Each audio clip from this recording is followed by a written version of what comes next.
Here we are in one of the prettiest places I've ever been. And I've been in a lot of pretty places. You can hear the sounds of the middle fork of the Gila River behind us.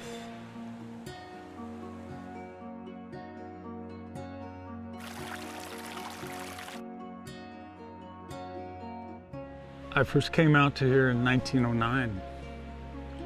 I didn't admit it then, but I was a greenhorn. You were surrounded by the nature. You couldn't get away from it because that's all there was around you. And so I bonded with it early on.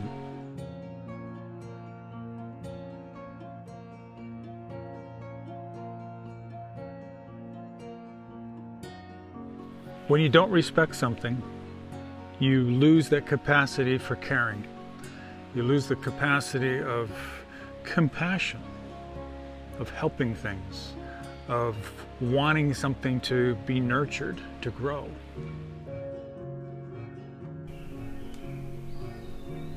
What happens when people don't respect the wilderness is what we see happening all the time. We see it trampled, we see it abused, because we tend to think about it more as a commodity, something that belongs to us. Whereas we're truly a community and we're part of it.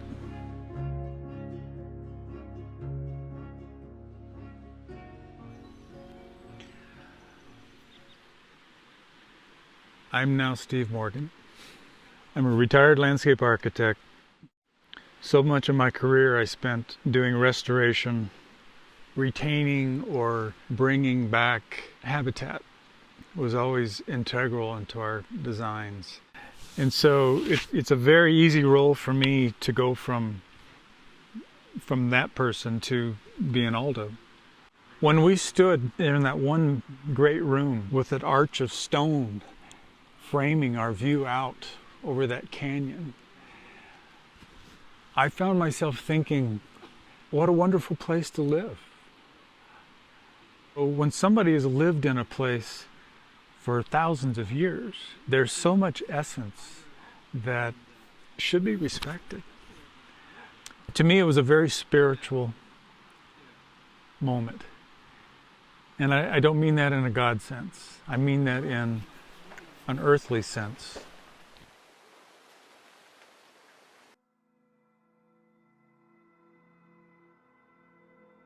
I'm Stephanie Schneider. I'm the supervisor of interpretation here at Gila Cliff Dwellings National Monument. And what that means is that I and other interpretive rangers, we interpret nature. We're not interpreting a language spoken by humans. We're interpreting history and we're interpreting the plants and animals. So it's like we can translate their language to visitors. I just think it's amazing that the Mogollon people were able to build the cliff dwellings using materials that are found just around in this canyon. You go in there and you see all these beautiful curves and the shapes of the doors, and it's aesthetically pleasing too, and they must have seen that.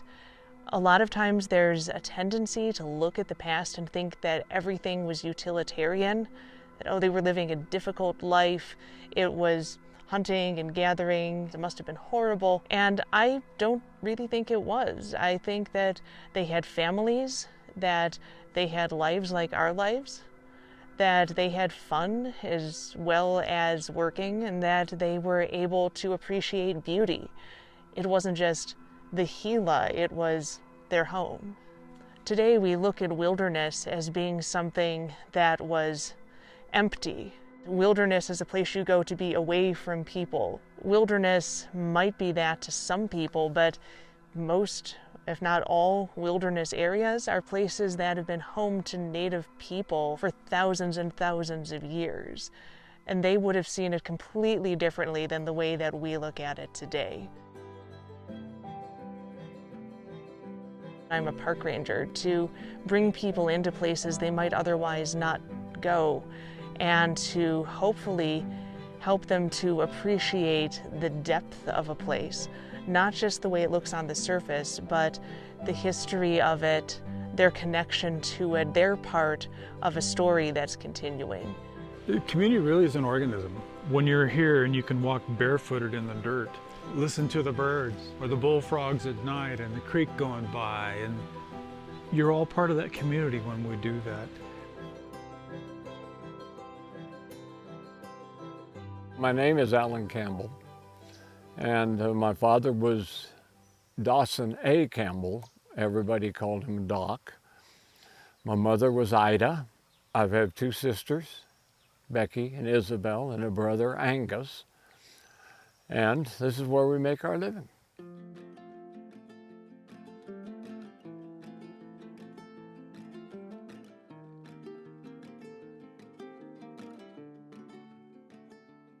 One time he told me, he says, we aren't just going to be some poor backwoods family with no money. He said, we've got to do things, to make a living. He came here in 29, wasn't it, Isabel? Yeah. And he rode a burro into here, and he got a job here packing. He'd go back towards the Sapio and pick up supplies and pack supplies for this ranch.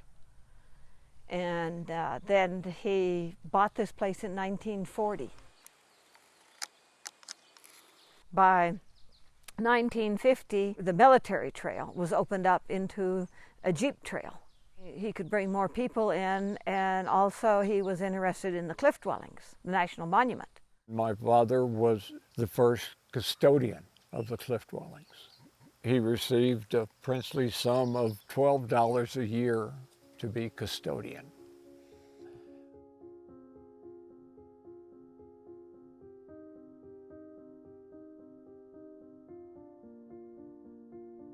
The Park Service did not want the cliff dwellings.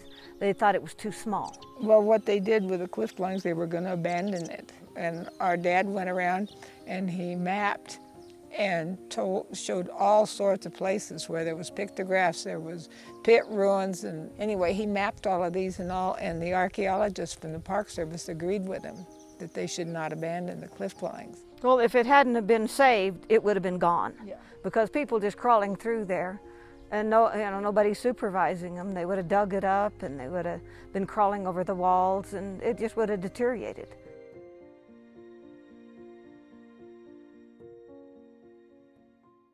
This is a small area of private land that we are managing. You don't own land, it owns you.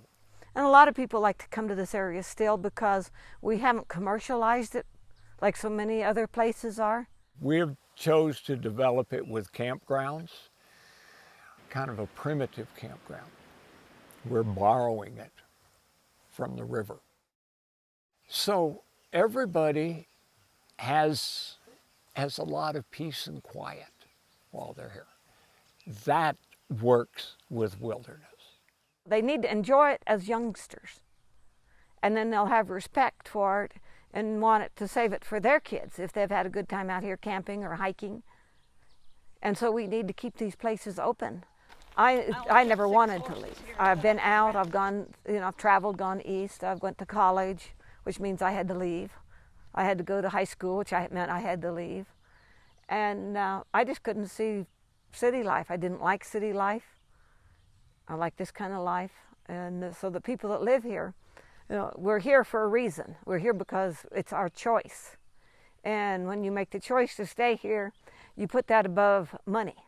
But I think we're more self-reliant than anybody else. Both our parents had a lot to do with it because they taught us well, on how to do things. And our mother taught us all through 8th grade.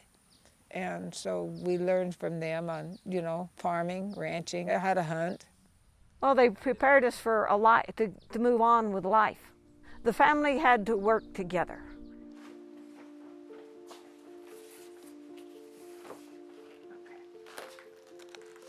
Okay.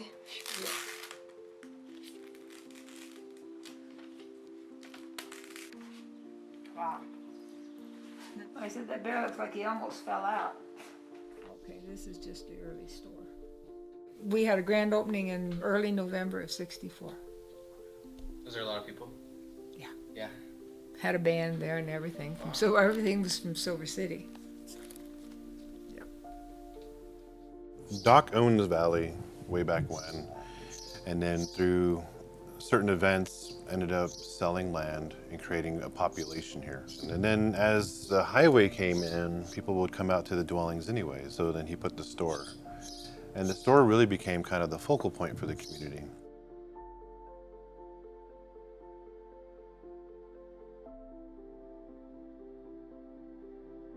My name is Christy Lopez, and this is my husband Mike, and I am Doc Campbell's oldest grandchild. So we're third generation in the family owners, and our kids help us every day, so they would be fourth generation. It's kind of cool. Throughout time, since the highways, since the dwellings, since more and more people have bought land and moved here, there's always people coming through, and they always come here to the store. It's one of the big things. This store gets really busy, and that's a great thing. When it's slow, then you can make those connections, and like we've really met a lot of great friends here, and they come in all the time, and it's just like a family gathering when they show up. We sit down at the table, and they bring lunch and visit, and you know, so I think that goes back to that community aspect as well. So originally, when my grandparents owned the store, they had a like a grill on this side, and they did hamburgers, hot dogs, those kind of things, and milkshakes. As the groups got bigger, it was harder to have everybody's food ready at the same time and make the milkshakes, so they ended up making ice cream. We do sell somewhere around 12,000 cups a year, depending on the year, so we make a lot of ice cream. After I graduated high school, I worked down for Becky, and I got pretty close to Doc at that time because he was really retired by then, and I loved his biscuits. He made the best biscuits. When he was outfitting, he used to just pour all the ingredients in the top of a flour sack and mix them up by hand, and then he'd roll them out on a flat surface with a whiskey bottle. So I wanted to be able to make them, but he wouldn't write down the recipes, and he would just tell me, oh, it's, you know, about a handful, and it's about a spoonful. And so my recipes to this day are still Doc's handful and his coffee spoonful of whatever the ingredients are.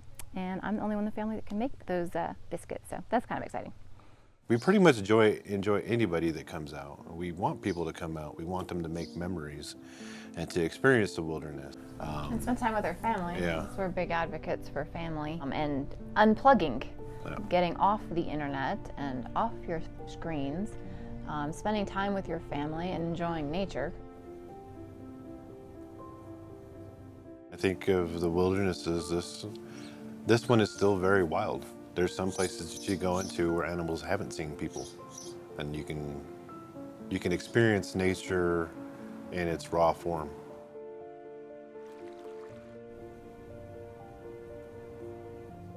In the cliff dwellings, somebody had to gather wood, somebody had to go hunt, someone was taking care of the children. And so in a community, all those different things, you know, they're important and they all intermesh, and by doing so, the community is able to thrive. There's so many different rural, small communities around the wilderness. It seems like when there's an emergency, everybody rallies. My job, I feel like I'm bringing people in and helping them take something back with them. So wherever it is they go, hopefully a little piece of the Gila will still be with them, and that makes me feel really good.